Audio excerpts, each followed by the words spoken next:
Alhamdulillah. Ustaz tengah-tengah duk gula nak bewah lah.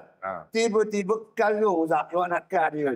Awak nak kar dia karung dia duk main kaki gelewat pun. Sepak masuk dalam kawah tu Ustaz. Dah apa cerita?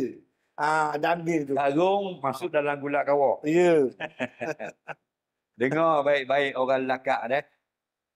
Binatang ni masa hidup dia ada 3 jenis. Wak mari binatang apa pun 3 jenis. Yang pertama anjing dan babi. Okey? Tolak tepi. Tolak tepi tu. 2 ekor tu anjing babi tolak tepi. Tinggal 2 lagi nak haiwan. Pertama hayawanun makulun. Yang kedua hayawanun ghairu makulin. Hayawan yang halal makan, hayawan yang haram makan. Mana hayawan halal makan? Lembu, kambing, ayam, itik. Mana hayawan yang haram makan? Kucing, beruk, kera, buaya, ular. Nah, jadi semua hayawan ni sama ada hak halal makan atau hak haram makan, selagi dia hidup, suci. Nah, suci. Kita tengah sembahyang, burung pati singgah atas rebang kita, burung terindik singgah atas bala bau kita, burung titik duduk atas riba kita tengah sembahyang, tak batal sembahyang kerana binatang itu suci. Atau kita sembahyang dalam hutan, mari beruk naik atas belakang kita. Dia ingat pok saudara dia buat gitu. Faham? Tidak batal. Atau kita tengah duduk tayak awak, mari gajah duduk atas riba kita. Kita tahan apa gitu. Faham? Tak batal juga kerana tidak najis.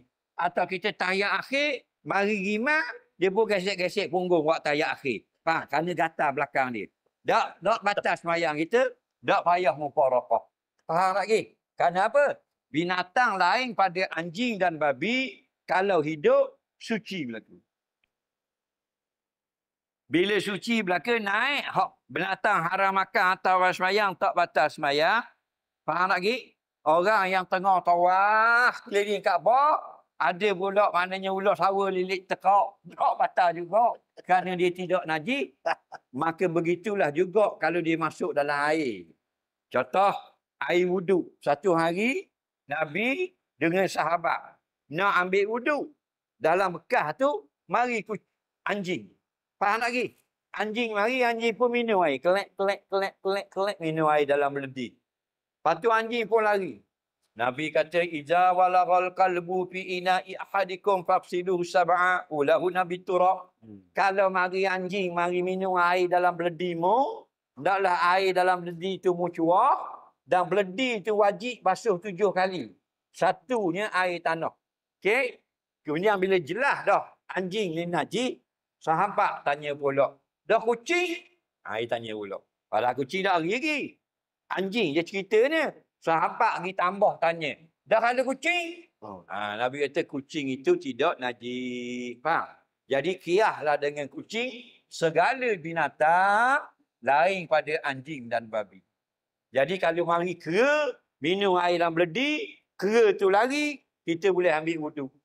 Contoh, binatang besar contoh. Naga macam. Ada naga, kau mari minum air.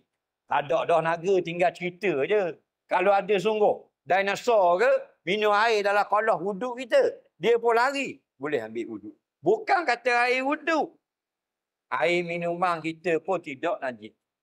Dah. Contoh kita buat air melo, mari beruk, minum setegak. Beruk tu, dak. Tinggal separuh, kita minum baki, halal. Kenapa? Bekas beruk minum, tidak najis. Itu, faham lagi? Ataupun cicak. Cicak ni nitah. Atas pengak jagung kita. Keluk. Atas. Nampak? Dia tengok kita. Halo. Cicak. Faham lagi? Nah. Dia pun jemerang tubik kat mana. Penuh pengak jagung atas kepala cicak. Semua lagi. Pengak jagung tu tidak najis. Kerana cicak tu tidak mampu dalam. Kita boleh makan. Kalau kita tak lalu, pergi ke bini kita. Dia tak tahu cerita. Boleh makan. Itu je. Bukan najis. Dah. Ataupun katak. Hidup lagi. Kita biasa suruh bini kita kalau musim-musim deriang, buat pengak deriang berpuluh, betul tak? Biasa bini kita buat 2 ketul deriang, 2 ulah. Tapi tahun ni jadi 3 ulah. Kita pelik kau sedap sungguh. Makan isap, cok-cok. Makan isap, cok-cok. Hak ketiga tu berasa gerok dalam mulut. Tengoklah. Katok. Kelik mata katok. Dah mampu lagi. Pengak lagi. Jadi pengak tu yang tadi tidak naji. Hak dak lalu nombor 2. Hukum syarak. Macam Nabi lah orang makan dak depan dia. Nabi tak makan. Itu nombor 2. Hukumnya halal. Okey. Jadi kalau karung, dia masuk dalam gula, masuk dalam singgang, tak. Lagi dia hidup tak mampu dalam gula, tidak najis. Dia macam kucing tu, dia duduk berambak dalam rumah kadang-kadang naik tak meja makan tu tak. Kejar jatang tina kampung kejar, dan molek kaki kucing tu sebelah celuk dalam kuah ikan singgang kita. Dah kucing jarang pakai selipas. Pong dia celuk tu, Pak dia angkat kaki kita tengok sekerat lutut terlang dalam kuah singgang. Baki dia tu harus makan. Tak mau makan nombor 2. Hukum Islam harus tidak najis. Wallahu a'lam. Alhamdulillah.